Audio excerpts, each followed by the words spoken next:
Emily Carter worked long night shifts as a nurse in a small hospital just outside Boston.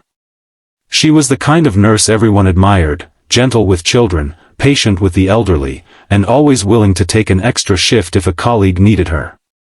But behind her warm smile and caring heart, Emily was struggling. Her paycheck barely covered rent and groceries. Every month, she found herself skipping meals just so she could send a little money back home to her younger brother, who was still in college. New shoes? A night out? A simple dress? These were luxuries she hadn't even considered in years. One chilly Friday morning, after a 12-hour shift, Emily sat quietly in the hospital cafeteria, staring at her worn-out sneakers. A group of her coworkers walked past, excitedly chatting about the hospital's upcoming charity gala. Emily wanted to go. It was the one night where doctors, nurses, and families dressed up, danced, and forgot about the hardships of life inside the hospital walls. But the thought of buying a dress made her stomach tighten. She just didn't have the money. That afternoon, Emily was assigned to room 214, a cheerful 7-year-old girl named Lily who was recovering from surgery. Lily's father, James, rarely left her side. A widower in his early 40s, James had kind eyes and a gentle way of speaking, though the lines of worry around his face told stories of long nights and heavy burdens. Emily adored Lily.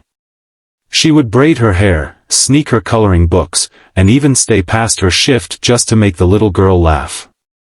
One evening, as Emily helped Lily adjust her blanket, Lily blurted out, "Daddy, why don't you go to the gala?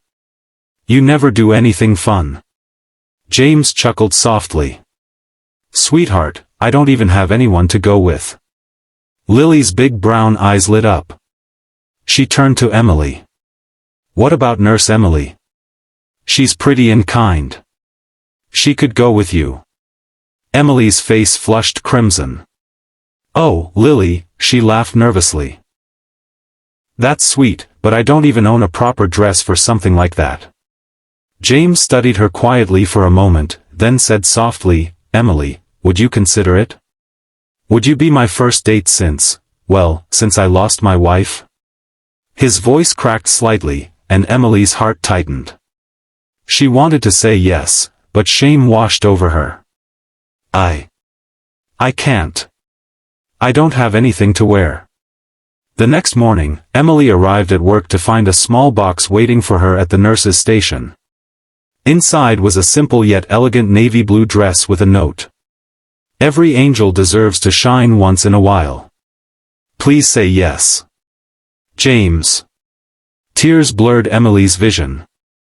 No one had done something so thoughtful for her in years. That night, for the first time in a long time, she didn't feel like the poor, tired nurse who barely scraped by. She felt seen. She felt valued. When the gala arrived, Emily walked in wearing that dress, her hair gently curled, her smile brighter than the hospital lights she lived under. James was waiting for her, looking nervous but hopeful. When he saw her, his eyes softened, and for a moment, it was as if the weight of his grief lifted. They danced, awkward at first, then naturally, as though they had both been waiting for this exact moment. Emily laughed more that night than she had in years, and James looked at her as if she was not just his daughter's nurse, but someone who had unknowingly healed a part of him too. By the end of the evening, Lily's words rang truer than ever. Sometimes, kindness comes full circle. Emily had cared for Lily when she was vulnerable, and now, James had given Emily a gift she didn't even know she needed, the chance to feel special, to be chosen. From that night on, Emily no longer saw herself as the nurse who couldn't afford a dress. She saw herself as a woman who was worthy of love, laughter, and new beginnings. And as James held her hand while walking her out of the gala, he whispered, "Thank you, Emily, for saying yes." It wasn't just a date, it was the start of healing for two broken souls who found each other in the most unexpected place. Message: sometimes, the smallest acts of kindness can change a life. Love doesn't always arrive in grand gestures, it often begins in quiet moments, when someone finally sees you for who you truly are.